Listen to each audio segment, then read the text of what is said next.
বসে আছে না, ঘাও হচ্ছে বসিতে না। জরিনা বেগম, এনার বয়স প্রায় ৭০ বছরের মতো।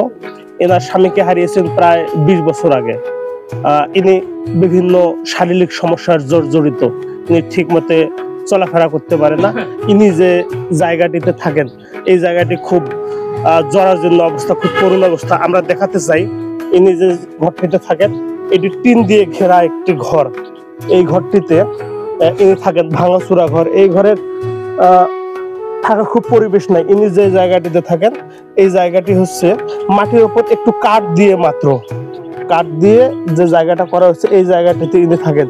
এই বাড়িটি তার হচ্ছে স্বামীর পৈতৃক বাড়ি। বর্তমানে ওনার স্বামী মারা যাওয়ার পর ইনি এই জলিল মিয়া, এনার একমাত্র সন্তান জলিল মিয়ার এই বাড়িতে থাকেন।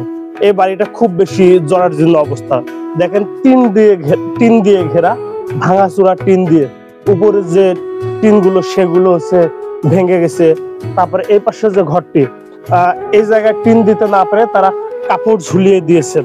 তারপরে এখানে ভাঙ্গা টিন, আমরা ঘরের ভিতর গুলো দেখি, এখানে 3টা ঘর রয়েছে, 3টা ঘরে খুব জরাজীর্ণ অবস্থা। এই যে ঘরটি রয়েছে পাশে ভাঙ্গা, চারপাশে হচ্ছে খুব জরাজীর্ণ অবস্থা। এখানেও এই মানুষগুলো থাকেন। এখানেই একটা চৌকি আছে, তারপরে কাপড় চোপড় রাখা আছে, খুব ভাঙ্গা, চারপাশে খুব ভাঙ্গা, খুব নিদারুণ কষ্টে। ঘরটি দেখলেই বোঝা যায় যে এই মানুষগুলো খুব নিদারুণ কষ্টে থাকেন। এই জরিনা বেগম বা এই জলিল মিয়া যে মানুষজনগুলো, সমাজের হতদরিদ্র এই মানুষগুলো খুব বেশি কষ্টে থাকেন, খুব বেশি নিদারুণ কষ্টে থাকেন।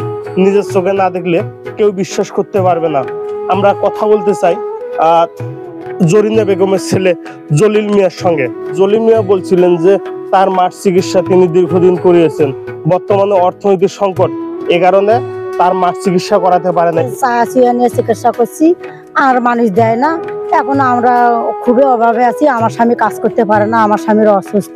এই জায়গায় বসে থাকতে থাকতে শরীরে তার বিভিন্ন জায়গায় ঘা দেখা দিয়েছে। অর্থ অভাবে চিকিৎসা করাতে না পেরে নিদারুণ কষ্টে রয়েছেন। ধীরে ধীরে মৃত্যুর করে ঢলে পড়তেছেন। আমি সমাজের বিভিন্ন দানশীল ও হৃদয়বান মানুষগুলোকে এই জরিনা বেগমের মতো মানুষদের পাশে দাঁড়ানোর জন্য বিনীতভাবে অনুরোধ করছি।